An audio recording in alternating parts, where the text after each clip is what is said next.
রাগের মাথায় আপনি সন্তানকে বললেন তুই মর, ফেরেশতারা বলল আমিন। তোর ভবিষ্যৎ অন্ধকার, ফেরেশতারা বলল আমিন। রেগে মেগে আপনি আপনার মেয়েকে বললেন জীবনেও তোর কপালে স্বামীর ভাত জুটবে না, ফেরেশতারা আবারও বলল আমিন। আচ্ছা, আপনি না সেই ব্যক্তি যে তার নিজের জীবনের চাইতেও সন্তানকে বেশি ভালোবাসেন? আপনি না সেই ব্যক্তি যে তার সন্তানের জন্য হাসতে হাসতে নিজের জীবনটাও দিয়ে দিতে পারেন? আপনি না সেই ব্যক্তি যে আল্লাহর কাছে নিজের চাইতেও সন্তানের জন্য বেশি দোয়া করে? তাহলে কি করে নিজের হাতে নিজের সন্তানের এত বড় ক্ষতি করতে পারলেন?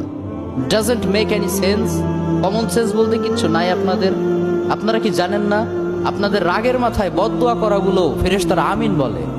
দাওয়াতুল ওয়ালিদ আলা ওয়ালাদিহি, বাবা মা তার সন্তানের জন্য যেই দোয়া করে সেটা ভালো হোক কিংবা বদদোয়া হোক, আল্লাহ সেটাই কবুল করে নেয়।